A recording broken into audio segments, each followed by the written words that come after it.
All right, boys and girls, back out here in the shop. We got DJ. He's trying to put on one of my old fake tile blow-off valves. It worked in my Fiesta ST, but with the lighter spring, it's open and idle. And since this is a MAF car,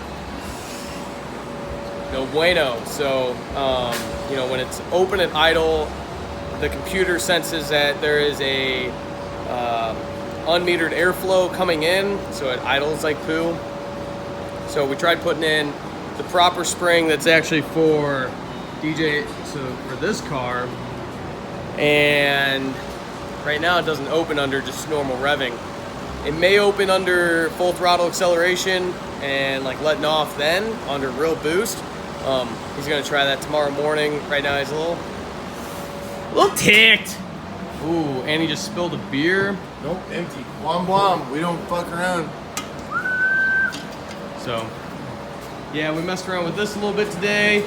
Sanded the front lip. Let me show you a little bit of this body work I did over here. We did a antenna delete, so I got that all sanded down and smoothed out. For some reason, I guess whenever he welded it, it kind of warped and distorted the metal. So this is, as good as we're gonna get. We have it all taped up, ready to go. I think we're gonna spray it tomorrow. We're gonna do at least primer tomorrow. And then Sunday we might do a base coat. We'll see. So tomorrow night we'll do primer. Sunday we will do base coat, and we'll see about doing a first stage of pearl. Just a little update, So for this lip and the bumper, since a lot of it was, a lot of it got down to bare plastic, we had to use some adhesion promoter. So that was fun. I think this is the first time you guys have seen Cassie's car in the shop, so I'll go ahead and give you a little rundown. Let me turn this fan off since we're not working anymore. So it's a bone stock 91 Miata, pretty much. Hairdresser car with white paint. It's about to have fresh hairdresser white paint. So besides that, it's got a Racing Beat tubular 1 1/8 inch front sway bar. Is that body fluid? Super, yeah. Well, that's that's like glazing putty over the Bondo. Gotcha. Blazing putty. Yep. So it has the Super Miata Special, or like the 949 Racing sway bar end links, Racing Beat tubular front sway bar. It has TN Advanced Z coilovers with a Eibach. This is a 592 up front. Thank you. 592 up front, and then it has what came on the factory front on these coilovers is a 392, and I did some math for the ride frequency, which is why I changed these springs, because when we first got this car, when we first got these coilovers, it would oscillate, it would bounce after any bump, and it wouldn't settle itself. It would keep on bouncing. And after doing some research and working on the Formula SAE electric team, we came to the conclusion that it was a ride frequency issue. Ended up changing the front, changing the spring rates front to rear. You want 10 to 15 degree, or 10 to 15% difference front to rear on the ride frequency. And the way it came with these TN Street Advanced coilovers, it was at 1.5%, so terrible. Like, it was causing itself to bounce itself apart, pretty much. So, with the new spring rates, it's 592 up front and like 392 or 372 in the rear, and it comes out to be right at 11 or 12% ride frequency. As you can see, it's got a stock rear sway bar. It's got poly uprights. I honestly don't. Oh yeah. So this wheel bearing was bad, and I had an extra set of uprights. So both sides have poly upper bushings in the uprights, but everything else is pretty much stock. It's got stock seats. It has an aftermarket steering wheel and quick release. and a strut tower brace, as you guys can see. Everything else bone stock. Oh, and radiator. So for performance mods, it's nothing much. I mean, it's wheels, tires, coilovers, front sway. But that is it. Here's our tires. It's got NT01s on it, 205 50/15s. It hooks up pretty well, but I think our next go around, we're gonna go with, it depends on the class that we want to choose for autocross. So if we stay in STS, it'll be 315, 35, 18.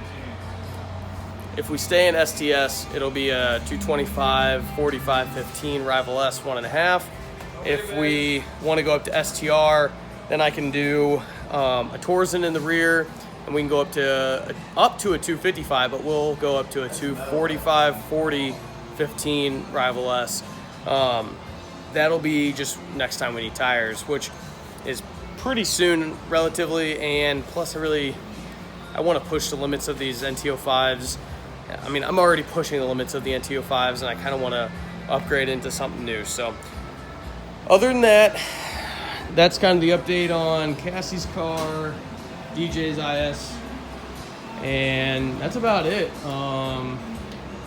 Kyle hasn't done anything to the C5. Fix the mirror. Oh yeah, he fixed the rear view mirror. He just epoxied it back in since it was, typical GM quality and falling apart.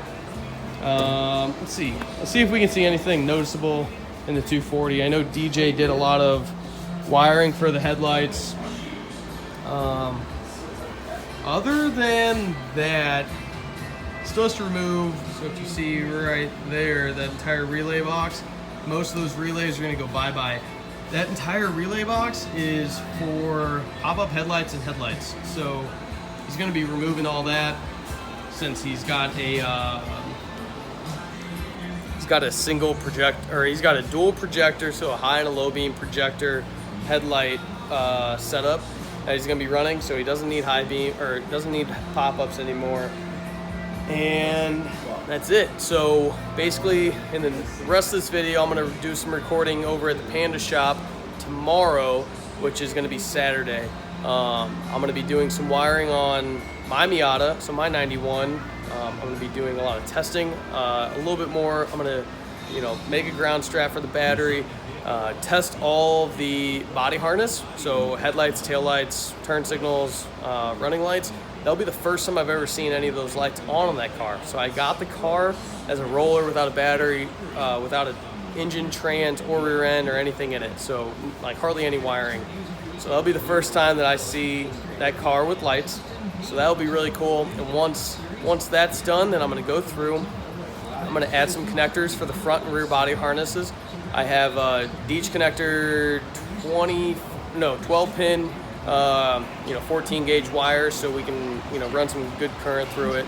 And after that, engine trans go back in. I just ordered my Treadstone TR 1045 intercooler and a 28 row oil cooler today. And about to order some wheels once I pay off my credit card debt. And after that, I think we'll be getting on the rollers pretty soon. So the goal is to have it ready by Focus Fest 2019, which is at the end of August. I think if we really push really hard in August, we can have it all done. My buddy Brendan McIntyre, hopefully once he gets the turbo kit done, then it's just going to be plumbing and onto the rollers. So if we can have it done and tuned on E85, then hopefully we'll be good. But yeah, we'll see it then. Let's see what these guys are doing just as a quick checkup before. We were gapping up the gaskets right here, so you can paint underneath. Oh yeah. So you put like a little piece of weed eater trim underneath them to gap them up, so the paint flows over the edge. You don't see a stop point like we're gonna see over here if you don't get it gapped up. Right. So what I did before was I put some welding wire back there, but it wasn't enough. I don't think I put it too far back. We're gonna need something very small for this section back here. Yeah. So this already has welding wire behind it, and then they just added some. I think that's what it needs. They just added some weed whacker line to make it even wider. Maybe like twist a section of the fishing line up.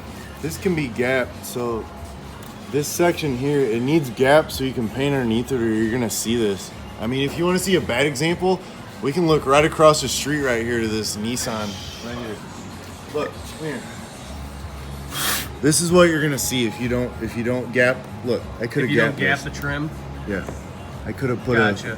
You gotta get a Yeah. but- No, I understand. So that's what the you'll reason see why I if you didn't don't do worry that. about this is because the hard top sits over and it sits until down here, you know, like this area. So it doesn't really cover it too much. But if Well, we, in that case, we might be all right. I did push it As back. long as water doesn't get on it, I mean, in this case, it's still sealed. Yeah. And you're not gonna see it, then it doesn't matter. Right. The paint's good underneath. Yep. So, yep, you're fine there. So yeah, since the hard top's in, I think we're good. Let me show you some body work that we got. So I had to get a new trunk.